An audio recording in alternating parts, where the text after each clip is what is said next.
안녕하세요. 요셉 기도회 회원 여러분. 오늘 아침에는 시편 7편을 함께 연구하겠습니다. 시편 7편의 제목은 바르게 심판하시는 여호와라고 정하였습니다.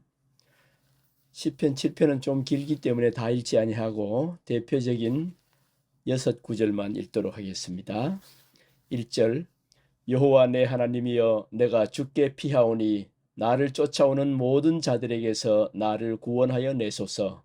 2절 건져낼 자가 없으면 그들이 사자같이 나를 찢고 뜯을까 하나이다. 6절 여호와여 진노로 일어나사 내 대적들의 노를 막으시며 나를 위하여 깨소서. 주께서 심판을 명령하셨나이다. 8절 여호와께서 만민에게 심판을 행하시오니 여호와여 나의 의와 나의 성실함을 따라 나를 심판하소서. 11절 하나님은 의로우신 재판장이시며 매일 분노하시는 하나님이시로다.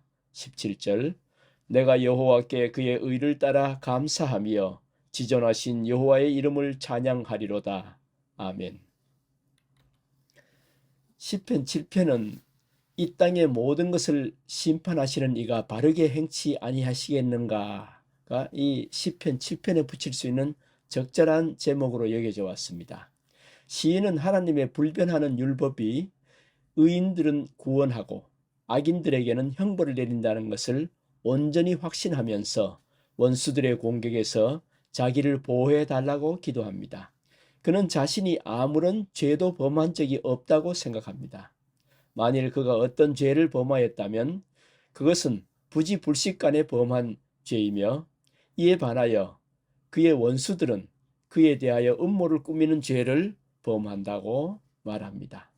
그는 자기 자신의 구원과 원수들의 멸망을 위하여 기도한 후에 하나님의 도덕적 정부를 옹호하는 수단의 하나로 자신의 기도에 대한 응답이 주어질 것임을 확신 있게 기대하면서 이 시를 끝맺고 있습니다. 유대인들은 부림절에 이 시를 노래하는데요.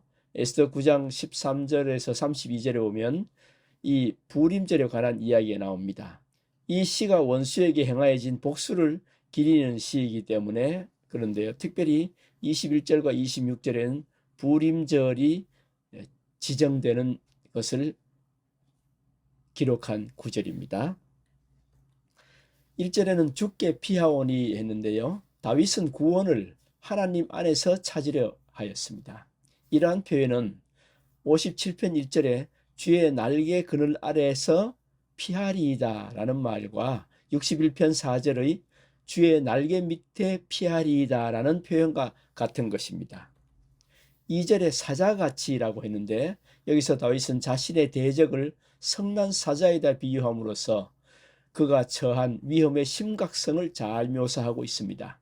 또한 다윗은 이러한 표현을 통해서 자기를 박해하는 자들이 얼마나 몰인정하며 잔인한 자들이었는가를 보여주고 있습니다. 3절에는 내가 이런 일을 행하였거나 라고 했는데 3절에서 5절을 욥기 31장의 확대된 명세와 비교할 수 있습니다. 시인은 자신의 무죄함을 열렬히 옹호합니다. 그는 격한 감정 때문에 말을 제대로 잇지 못합니다. 시인은 원수로부터 다른 사람의 소유 중 귀중한 가치가 있는 어떤 물건을 제멋대로 취해갔다는 비난을 받은 듯합니다.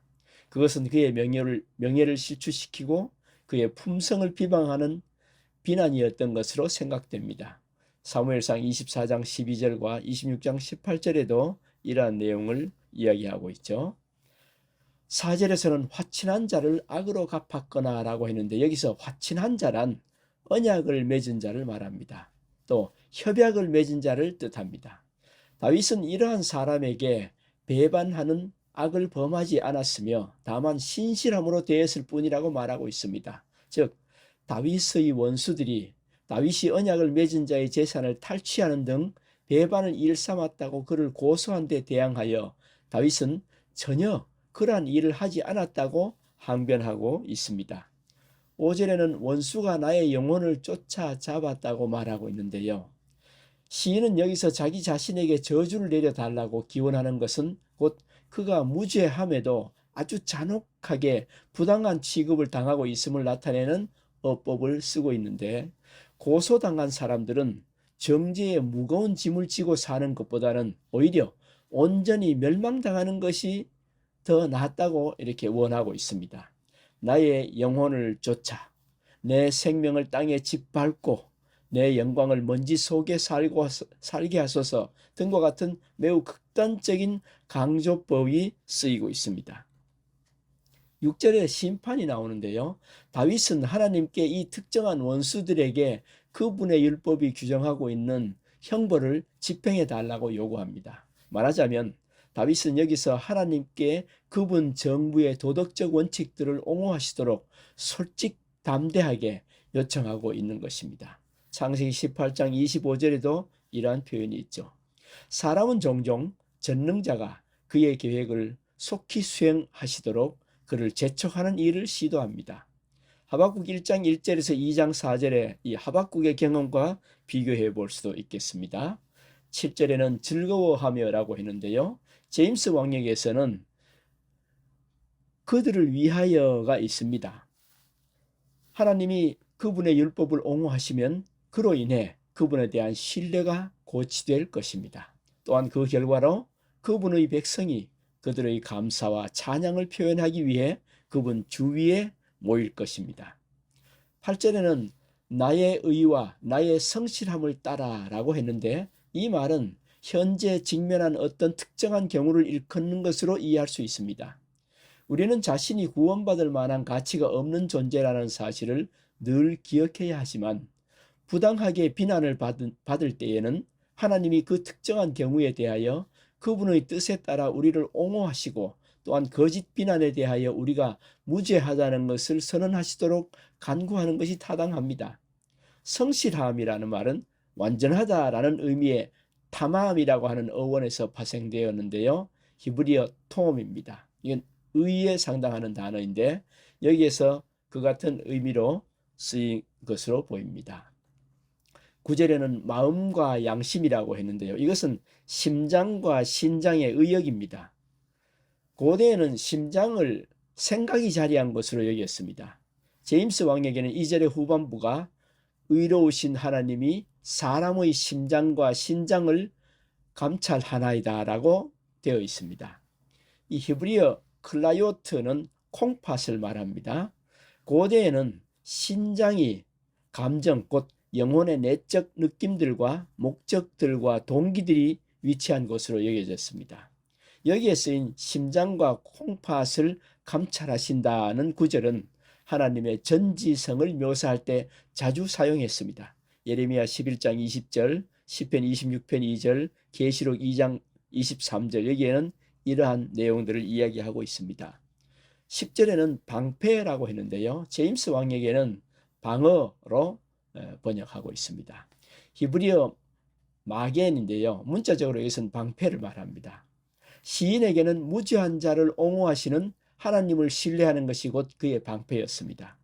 우가리더에서는 마겐이라는 어원이 애원하다 혹은 탄원하다라는 의미로 쓰이고 있는데요.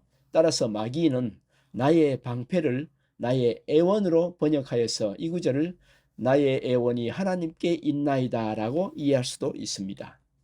11절에는 매일이라고 하는데, 시인은 마치 하나님이 그의 곤경에 대하여 무관심하셨으며 또한 하나님이 그를 옹호하는 일에 실패하신 후에 그가 다시 그분께 자기를 옹호해 달라고 요구한다는 잘못된 생각을 바로잡기 원하는 것처럼 말하고 있습니다. 시인은 지금 하나님이 악인들을 불쾌히 여기시는 일은 항구적인 것임을 명백히 진술합니다. 그는 비록 일시적으로는 정반대로 보일 때도 있지만 그럼에도 하나님의 공의는 결코 변함이 없다는 사실을 알고 있습니다. 그리스도인은 불공평한 듯이 보이는 어떤 예외적인 경우가 하나님의 일관된 목적을 전체적으로 의심하게 하는 빌미가 되지 않도록 조심해야 합니다. 12절에는 사람이 회개하지 아니하면이라고 했는데요. 하나님은 악인들의 처벌을 위하여 그의 병기를 예비하는 힘센 용사로 묘사함으로써 회개치 않는 죄인에게 필연적으로 형벌이 내려진다는 율법을 명백히 하고 있습니다. 신명기 32장 41절로 43절에도 동일한 표현이 나옵니다. 13절에는 죽일 도구와 화살이 나오는데요. 이 죽일 도구는 형벌하는 수단을 말하고, 화살은 이 제임스 왕역에서는 박해하는 여기 좀 들어있는데요.